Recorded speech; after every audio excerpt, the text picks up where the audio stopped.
1. The summons to the Galactic Council. The Galactic Council chamber was a sight to behold. A vast dome-shaped structure floating in the void of deep space. Its interior shimmered with holographic projections of distant galaxies and star charts. Delegates from over 1,000 species occupied floating platforms, each uniquely designed to accommodate their physiology. The air hummed with tension and whispered translations as news of humanity's dietary habits spread like wildfire. At the center of it all, the massive central screen displayed the damning phrase H309 Homo sapiens ecological anomalies. Councillor Virax, a serpentine being whose emerald scales reflected the ambient starlight, slithered to the forefront of his platform.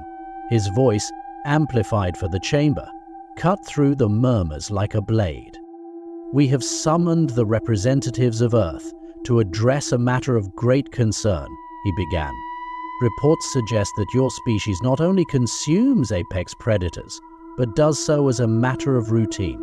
This behavior is unprecedented and potentially destabilizing to the ecological principles we hold dear." From a glowing corridor, 2 human representatives emerged. They were a study in contrasts, the first a composed man in a tailored dark suit, exuding professionalism, the second a robust woman in casual attire, carrying what looked like a polished bone in her hand. Her relaxed demeanor was a stark juxtaposition to the formal gravity of the setting. The chamber buzzed with incredulity as the 2 humans took their place on the central platform. Councillor Virax leaned in, his golden eyes narrowing. "Do you deny these claims, humans? That you hunt, kill, and consume creatures at the pinnacle of your planet's food chain?" The man smiled politely, his voice calm. "We don't deny it, Councillor. In fact, we celebrate it. On Earth we call it barbecue." A ripple of shock spread across the chamber. Gasps, whispers, and even a few outraged growls filled the air. The Zixian representative, a diminutive figure with iridescent wings, fluttered forward, her voice high-pitched and trembling. "You mean to say you eat creatures that could hunt you in return? Wolves, sharks, lions?" The woman raised the bone in her hand and snapped it audibly, sending a jolt through the room. "Not just hunt, Councillor. We farm them. Sustainably, of course." The room erupted into chaos. Representatives from herbivorous civilizations recoiled in horror, while carnivorous species exchanged uncertain glances. The concept of farming apex predators was incomprehensible to most of them. Apex predators, by their nature, were untamed and revered, never subdued to such a degree. Councillor Virax raised his voice to restore order. "Farm? You mean to suggest you have domesticated creatures meant to dominate their ecosystems? Such hubris is unheard of." The woman shrugged, her expression casual. "Hubris? No, it's innovation. Lion steaks are a delicacy, tiger jerky is great for long journeys, and shark fin soup. Well, we've moved to lab-grown options now, so it's all ethical." Virax hissed, his tail coiling tighter. "Do you not fear the ecological consequences of such actions? Apex predators play critical roles in maintaining balance." The man adjusted his tie, his voice measured. "We are well aware of that, Councillor. That's why we've developed advanced ecological management systems. Populations are tracked and controlled, ecosystems are studied, and every effort is made to ensure sustainability. We understand balance better than most because we've had to fight for it every step of the way." The Zixian representative fluttered nervously. "But why go through such effort? Why not simply consume prey species? as most civilizations do. Rabbits, livestock, fish. The woman smirked, her tone almost teasing. Rabbits. Too easy. We prefer a challenge. Besides, apex predators taste better. Something about their diet and muscle structure. You should try it sometime. The chamber grew silent, the weight of her words settling heavily over the delegates. As the humans stood, unfazed under the scrutiny of hundreds of alien eyes, it became clear that this was no mere dietary preference. It was a window into humanity's psyche, one of innovation, audacity, and a refusal to bow to natural order. Ending note. The Zixian representative leaned toward Councillor Virax, her voice a whisper. They don't merely adapt to their environment. They dominate it. Perhaps it's not their appetite we should fear, but their philosophy. The Rak stared after the humans as they exited, the faintest trace of unease flickering in his gaze. You're wrong. It's not philosophy we should fear. It's what they might decide to taste next.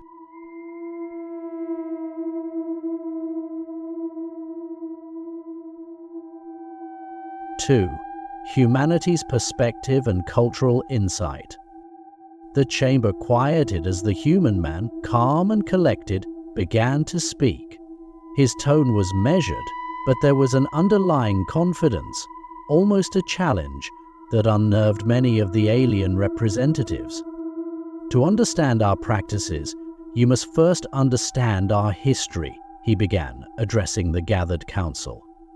Humans have spent millennia surviving in an environment that was, quite frankly, out to kill us. We started at the bottom of the food chain, vulnerable to predators larger, stronger, and faster than us. But what we lacked in physical strength, we made up for with ingenuity and resilience. The woman interrupted with a grin, holding up her bone as if it were a trophy. And persistence. Lots of persistence. You ever chase down a lion for 3 days straight until it collapses from exhaustion? No, we did. Several delegates exchanged uneasy glances. The concept of actively hunting creatures far more dangerous than oneself was alien, foolhardy at best, suicidal at worst. The man nodded. Over time, our survival strategies evolved. We didn't just hunt predators. We learned to live alongside them, to outthink them, and eventually to turn them into resources. It's not just about food. It's about mastery. It's about proving that nothing in our world is beyond our understanding or control. The Zixian representative fluttered nervously, her wings shimmering in the dim light. But why? Why not focus on more docile prey? Why this obsession with dominance? The woman leaned forward, her smirk widening. Because we can. Because every predator we tame, every challenge we overcome, reminds us of what we're capable of. It's part of our culture. Apex predators aren't just food. They're symbols of strength, and we like to put strength on our plates. The Grok representative, a hulking figure covered in thick armored scales, stood abruptly. You mean to say you choose to eat creatures that could kill you, just to prove a point? The woman locked eyes with the Grok, her tone casual but firm. Exactly. And, if you're ever on Earth, we'd be happy to serve you a slice of lion steak, medium rare, of course. The chamber erupted into whispers and murmurs again, but this time the tone had shifted. Where there was once horror and disbelief, there was now a flicker of something else, admiration. The man took the opportunity to elaborate. It's not just about food either. Humanity has always sought to innovate and adapt. Farming apex predators wasn't just a culinary choice. It was a solution to ecological challenges. By managing predator populations, We prevent overhunting, protect ecosystems, and ensure sustainability. Our approach isn't reckless, it's calculated. Virax's eyes narrowed, his voice a low hiss. Calculated? You mean to say you treat these creatures as experiments? The woman chuckled. No, Counselor, we treat them as dinner. There's a difference. The grok, who had been silent for a moment, let out a deep, rumbling laugh. You humans are either the bravest or the most insane species I've ever encountered. Perhaps both. Ending note. As the laughter died down, the Zixian representative spoke again, her voice hesitant. But what of the creatures you cannot tame? Surely there are some predators even humans fear. The woman's grin turned predatory. Fear? No. Respect? Occasionally. But we've yet to meet a predator we couldn't handle, one way or another. The grok growled approvingly. You do not merely survive your world, you conquer it. Perhaps there's something to learn from such audacity. Virax watched the humans closely as they turned to leave, their confidence unshaken. A chill ran down his spine as he muttered to himself, if they can conquer their own apex predators, what's to stop them from doing the same to the galaxy? 3. Alien reactions and debates. The chamber buzzed with chaos as alien representatives struggled to process what the humans had just said. Species with strict vegetarian philosophies looked utterly horrified, while apex predator civilizations stared at the humans with a mix of awe and unease. The notion of eating apex predators, creatures revered or feared across countless worlds, was utterly incomprehensible to most. Counselor Virax's tail coiled tightly beneath him, a clear sign of his agitation. He hissed sharply, silencing the chamber. This behavior is not only barbaric but potentially destabilizing. Do you not understand the delicate role apex predators play in their ecosystems? The human man adjusted his tie and gave a patient smile. Counselor, we're deeply aware of the importance of ecological balance. That's why we've implemented comprehensive management systems. Apex predator farming isn't just about consumption. It's a form of population control that ensures these creatures thrive under human oversight, while benefiting the broader ecosystem. Virax narrowed his golden eyes. Control? You think you can control creatures that have ruled your ecosystems for millions of years? Such arrogance is unparalleled. Before the man could reply, the grok representative, a towering reptilian warrior with gleaming scales and a reputation for ruthlessness, rose to his full height.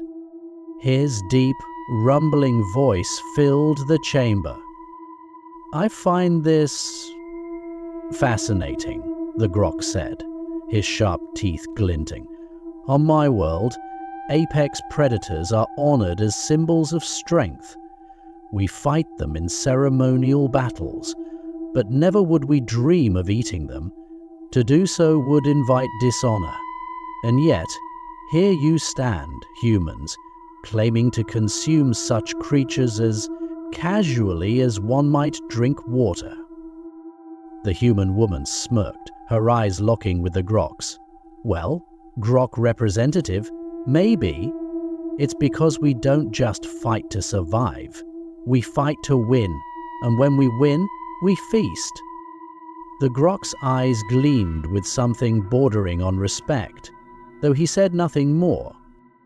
A smaller avian representative from the peaceful Arvyalar species chirped nervously. Surely this speaks to a dangerous mindset. A species willing to dominate its own apex predators, might see all other species as potential resources. What guarantee do we have that humanity won't turn its gaze to us next? The chamber grew tense as murmurs of agreement rippled through the council. The man raised a hand, signaling for calm. "We have no interest in dominating other species, Counselor. Our approach is one of coexistence. But," he added with a sharp glance around the room, "we also don't shy away from challenges. If there's one thing humanity excels at, it's finding solutions to problems, even if those problems bite back." The tension in the chamber was palpable. The Zixian representative, trembling slightly, fluttered forward. "But how do you justify the risk? Surely this recklessness will one day be your undoing." The woman shrugged nonchalantly. "Maybe. But until that day, we'll keep innovating, adapting, and thriving. And if the risk gets too big," she grinned, "we'll make it taste good." The chamber erupted once more, though now the tone was mixed. Some species seemed intrigued, even impressed, while others remained visibly shaken. The Grok representative leaned forward, his deep voice carrying over the din. "Your kind is strange, human. You don't fear strength, you consume it. Perhaps there is wisdom in such audacity."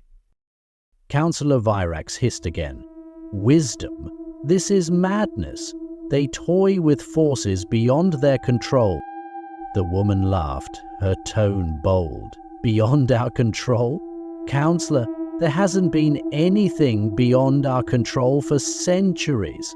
For a threat turned opportunity." The chamber's tension had reached its peak. The humans stood calm and composed amidst the storm of alien debates, their unwavering confidence striking a nerve with both their admirers and detractors. Finally, a tall insectoid delegate with a glistening exoskeleton and razor-sharp mandibles rose from its seat.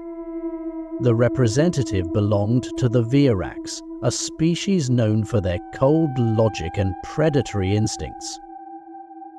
Its voice was sharp and metallic, echoing through the chamber.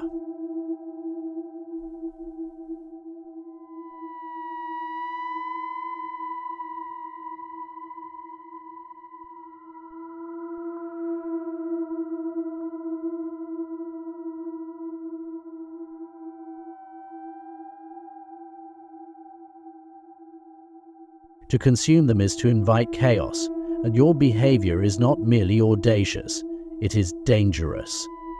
Perhaps even global. Your species has proven itself reckless, perhaps even a threat to the galactic order. Should the Council not take precautions against you? A murmur of agreement rippled through the chamber, and the humans exchanged a glance. The man stepped forward, his expression unchanging, but his voice carried a weight that made the entire chamber fall silent.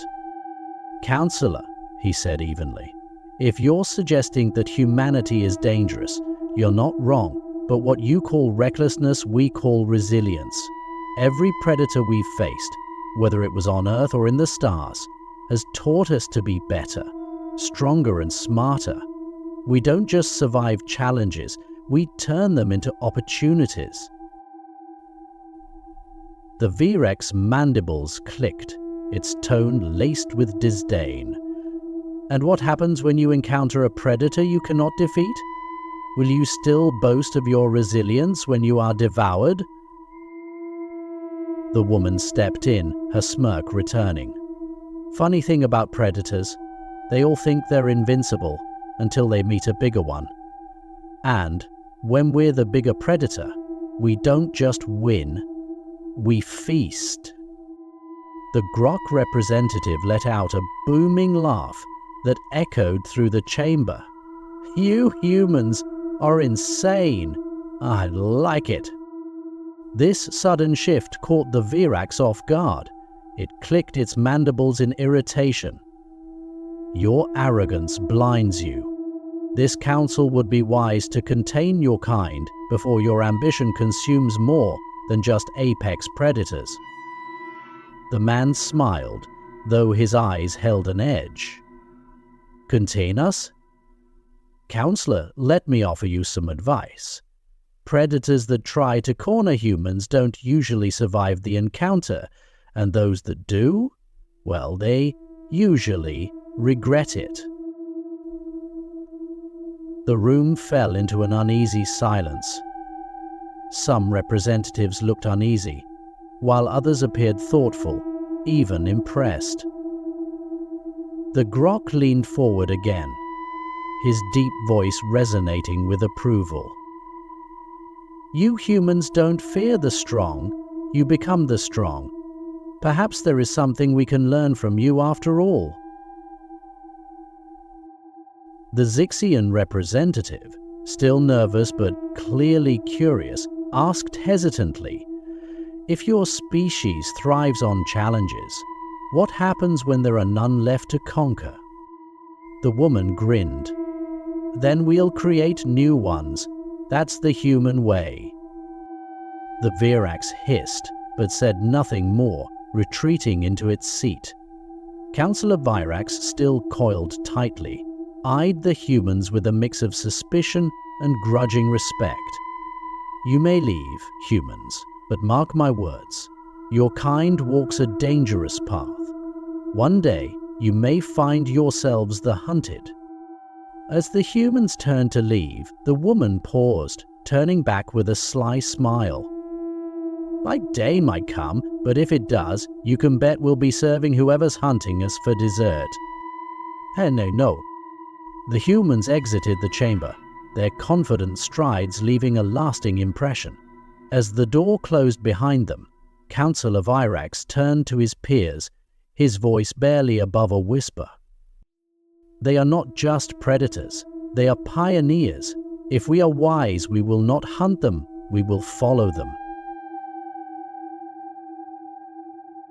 Counsel of the story: humans casually devour apex predators for dinner.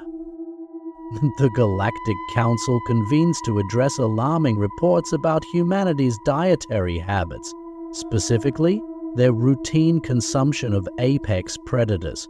Representatives from various alien species express horror, disbelief, and fear at such behavior, considering it barbaric and ecologically reckless. Humanity's two delegates, a composed man and a bold, casual woman, calmly explain their reasoning.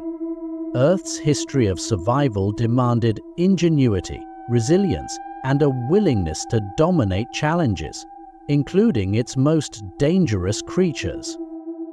Their argument highlights humanity's mastery of ecological balance through advanced systems, and their cultural perspective of seeing apex predators not just as food, but as symbols of strength.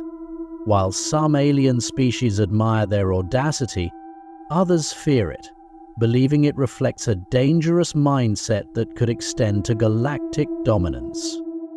The tension reaches its peak when a predatory alien accuses humans of recklessness, only for the humans to turn the accusation into a demonstration of their philosophy.